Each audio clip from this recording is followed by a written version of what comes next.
Hello students. आज की video में हम कक्षा 12 की एनसीईआरटी किताब से संबंधित न्यूमेरिकल्स को आज को सॉल्व करना सीखेंगे। तो इसी क्रम में जो पहला सवाल है ये है NiNO3 का होल ट्वाइस निकल नाइट्रेट के 1 विलयन का प्लेटिनियम इलेक्ट्रोड के बीच 5 एम्पीयर की धारा प्रवाहित करते हुए 20 मिनट तक विद्युत अपघटन किया गया है। तो Ni की कितनी मात्रा कैथोड पर निक्षेपित होगी। तो सवाल है ये। तो निकिल की कितनी मात्रा कैथोड पर निक्षेपित होगी, ये सवाल आपने बनाना है। तो आइए इसको सॉल्व करते हैं। तो सबसे पहले दिया है, जो आपको दे रखा है वो आप लिख लेंगे। दिया है आपको आई बराबर दे रखा है। आई आपका धारा हो गई। धारा आपको दे रखी है 5 एम्पियर। और आपको टी दे रखा है। टी बराबर आपका दे रखा है 20 मिनट। 20 मिनट इसको सेकंड में चेंज कर लेंगे तो 20 गुणा 60 कर लेंगे तो ये हो जाएगा 1200 सेकंड। ठीक हो गया। तो ये आपने, उसके बाद आपको पता है आवेश बराबर आवेश Q बराबर आपके पास सूत्र क्या होता है। Q बराबर होता है I T, I into T. तो आई इंटू टी की जगह आप मान रख लेंगे तो आई आपका 5 हो गया गुणा 1200। तो ये आ गया आपका 6000 गुलाम। 6000 गुलाम। ठीक हो गया। उसके बाद अभिक्रिया है आपके पास। अभिक्रिया आप लिखेंगे, अभिक्रिया है आपकी क्या है। अभिक्रिया आपकी NiNO3 को अगर आप अपघटित करेंगे NiNO3 का होल ट्वाइस, इसको जब आप अपघटित करेंगे तो ये किस में टूटेगा, Ni2 पॉजिटिव और प्लस ट्वाइस NO3 नेगेटिव में। ठीक हो गया, ये समझ में आ गया। उसके बाद आप क्या करेंगे कि आपका कैथोड पर निक्षेपित होगा तो कैथोड पर आपका अपचयन होता है तो Ni2 पॉजिटिव 2 इलेक्ट्रॉन ग्रहण कर लेगा और ये चेंज हो जाएगा आपका, किस में चेंज हो जाएगा, Ni में, निकल में, निकल सॉलिड में। ठीक हो गया। तो इसका जो द्रव्यमान होता है वो आपको पता रहता है, वो होता है आपका 58.5 ग्राम। ये भी आपको याद रखना पड़ेगा, 58.5 ग्राम निकल का द्रव्यमान होता है। ठीक है। तो ये आपने इस तरीके से 58.5 आपका निकल का द्रव्यमान निकल गया। अब इसमें 2 इलेक्ट्रॉन आए तो आपका एक सूत्र होता है Q बराबर NF। क्या होता है, Q बराबर NF। जहाँ N क्या है, इलेक्ट्रॉनों की संख्या है तो 2 आ गई, वो इलेक्ट्रॉन की संख्या 2 है यहाँ। और F होता है फैराडे स्थिरांक। इसका मान याद रखना होता है आपको 96,500 कूलाम। ठीक हो गया। जब हम इसको जोड़ते हैं तो ये आता है 1,93,000 कूलाम। जब इन दोनों को मल्टीप्लाई हम कर देंगे तो ये आ जाएगा 1,93,000 कूलाम। इन दोनों का हमने मल्टीप्लाई कर दिया, इसको 2 से गुणा कर दिया, Q बराबर NF हो गया। 2 गुणा 96,500 हो जाएगा तो ये आ जाता है 1,93,000 कूलाम। ठीक है। अब इसको फिर इसका हम इसको करेंगे तो हम लिखेंगे कि 1,93,000 कूलाम आवेश प्रवाहित करने पर कैथोड में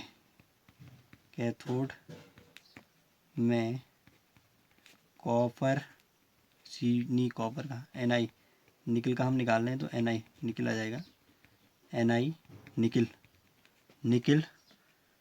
Ni की मात्रा, निकल निक्षेपित होता है बराबर निक्षेपित होता है बराबर कितना होता है, निकल निक्षेपित कितना होता है, वो आता है 58.5 ग्राम।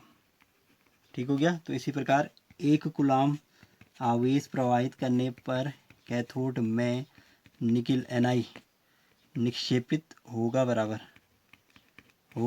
आ जाएगा 58.5 अपॉन 1,93,000। ठीक हो गया। उसके बाद कितने पे निकालना है हमने, 6,000। तो 6,000 कूलाम आवेश प्रवाहित करने पर कैथोड में निकल निक्षेपित होगा बराबर,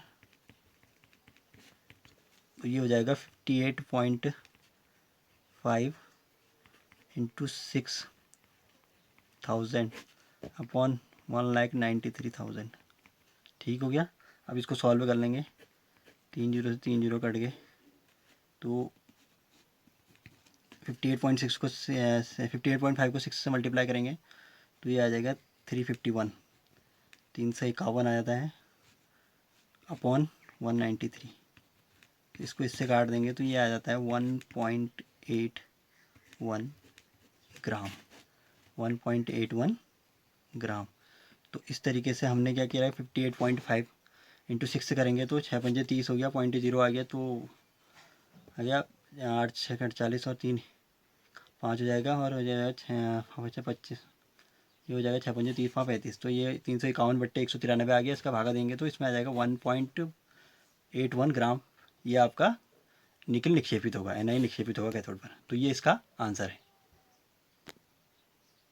इसी प्रकार से हम अब अगले सवाल का अध्ययन करेंगे। सवाल है, निम्नलिखित अभिक्रिया में Cr2O7 2 नेगेटिव आयनों को 1 मोल के अपचयन के लिए कूलाम में विद्युत की कितनी मात्रा की आवश्यकता होगी। तो इसमें भी वही सूत्र लगेगा, Q बराबर NF। तो जैसे कि हमें इसमें समीकरण दे रखी है, Cr2O7 2 negative plus 14H positive plus 6 electron, reaction बनेगी twice Cr3 positive plus 7H2O। तो आपने ये देख लेना है कि पहले ये रिएक्शन बैलेंस है कि नहीं है। तो ये रिएक्शन पूरी तरह बैलेंस है। अब इसमें जो इलेक्ट्रॉन आए हैं वो आए हैं N बराबर, इसमें आ रखा है आपका 6। तो आपके पास सूत्र होता है आवेश कितनी विद्युत कूलाम की अवस्था होगी कह रहा है। तो आवेश बराबर आपको सूत्र पता ही है, आवेश Q बराबर होता है आपके पास NF। N आपको दे रखा है, N आपको आपका आ गया, इसमें 6 इलेक्ट्रॉन आ गया। F फैराडे स्थिरांक होता है, इसका मान आपको पता रहता है 6500 कूलाम होता है। ठीक हो गया। अब इन दोनों को आप मल्टीप्लाई कर लेंगे। जब आप इन दोनों को मल्टीप्लाई करते हैं तो ये आंसर आता है आपका 579,000 कूलाम। तो ये इसको अगर हम चेंज करना चाहें तो हम इसको लिख सकते हैं 5.79 इंटू 10 टू दी पावर कितनी आ जाएगी, 1 2 3 4 5, तो 10 टू दी पावर 5 कूलाम। तो हमें 1 मोल के अपचयन के लिए इतने कूलाम आवेश की आवश्यकता पड़ेगी। ठीक हो गया। तो Cr2O7 के 1 मोल के अपचयन के लिए हमें 5.79 10 टू दी पावर 5 कूलाम की आवश्यकता होगी। उसके बाद अगला सवाल है कि निम्नलिखित के अपचयन के लिए कितने आवेश की आवश्यकता पड़ेगी। तो ये तो बहुत सिंपल है। पहला है 1 मोल Al3 पॉजिटिव को Al में। तो इसके लिए हम अगर रिएक्शन बनाएंगे तो हम लिखेंगे Al3 पॉजिटिव, ये 3 इलेक्ट्रॉन ग्रहण कर लेगा, तब जाके किस में अपचयित हो जाएगा, ये Al में अपचयित हो जाएगा। ठीक होगा। इसका मतलब इसमें जो N बराबर आया वो कितना आया, 3 आया। तो हमारे पास सूत्र होता है Q बराबर NF, आवेश बराबर होता है N गुणा F। N हो गया आपका 3, F का मान आपको पता रहता है 96,500 कूलाम, 96,500 कूलाम। जब आप इन दोनों को मल्टीप्लाई करते हैं तो ये आता है 289,500। तो इसको जब हम सॉल्व करते हैं कूलाम, तो जब हम इसको सॉल्व करते हैं तो हम लिख सकते हैं 2.895 into 10 to the power 2 3 4 5 5 coulomb. तो ये पहले वाले का उधर है। ऐसे ही अगला वाला सवाल बनाएंगे। ऐसे ही अगला क्या है कि 1 मोल Cu2 पॉजिटिव को Cu में, कॉपर आयन को कॉपर में, तो इसको भी वही करेंगे। Cu2 पॉजिटिव क्या करता है, 2 इलेक्ट्रॉन ग्रहण अपचयित, किस में अपचयित हो जाता है, Cu में अपचयित हो जाता है। तो इसमें भी N बराबर कितना आ गया आपका, N बराबर 2 आ गया। तो हमारे पास फिर से सूत्र वही बन गया, Q बराबर NF। N का मान 2 हो गया और F का मान 96,500 कूलाम। तो इसको जब मल्टीप्लाई करेंगे तो ये हमारे पास आता है आपका, यह आता है 1,93,000 कूलाम। तो जब हम इसको चेंज करते हैं तो हम लिखते हैं 1.93 into 10 to the power 5 coulomb. ठीक हो गया। उसके बाद अगला आता है 1 मोल MnO4 नेगेटिव को Mn2 पॉजिटिव में। ये थोड़ा टफ है, इसको थोड़ा चेंज करना पड़ेगा, इसको थोड़ा सा हमें सॉल्व भी करना पड़ेगा क्योंकि सॉल्व नहीं है। तो MnO4 नेगेटिव का अपचयन हो रहा है आपका Mn2 पॉजिटिव में। ठीक हो गया। Mn तो आएगी। अब हम क्या करेंगे, ऑक्सीजन को निकालने के लिए हम क्या कर देते हैं, जल निकाल देते तो 4H2O यहाँ से निकाल देंगे तो ऑक्सीजन बैलेंस हो गए। अब ऑक्सीजन बैलेंस हो गया परंतु हाइड्रोजन ज़्यादा हो गए तो यहाँ से 4 दूनी 8 प्लस 8H पॉजिटिव कर देंगे। अब हमारी ये संतुलित हो गई परंतु अभी इसमें इलेक्ट्रॉन बैलेंस नहीं हुआ। अब हम इसमें इलेक्ट्रॉन बैलेंस करेंगे तो यहाँ 8 की कमी थी, एक इसने इससे ले लिया, कितनी कमी रही 7 की कमी, परंतु यहाँ जाते जाते सिर्फ 2 की कमी रही इसके बाद इलेक्ट्रॉन की, पॉजिटिव मतलब कमी होना। तो इसका मतलब इसने 5 इलेक्ट्रॉन यहाँ पर ग्रहण किए हैं प्लस 5E। तो यहाँ पर इसका मतलब इस वाली रिएक्शन में n बराबर कितना आ गया आपका, n बराबर 5 आ गया है। ठीक हो गया। तो फिर से वही सूत्र लगाएंगे, Q बराबर NF, तो n हो गया आपका 5 गुणा 96,500, 96,500 हो जाएगा।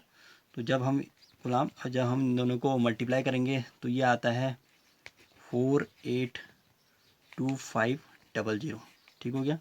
0 से 0 0 0 5 25, 6 5 30 2 32 और 9 5 45 3 48। तो ये आ गया। ठीक हो गया। 4,82,500 कूलाम आ गया।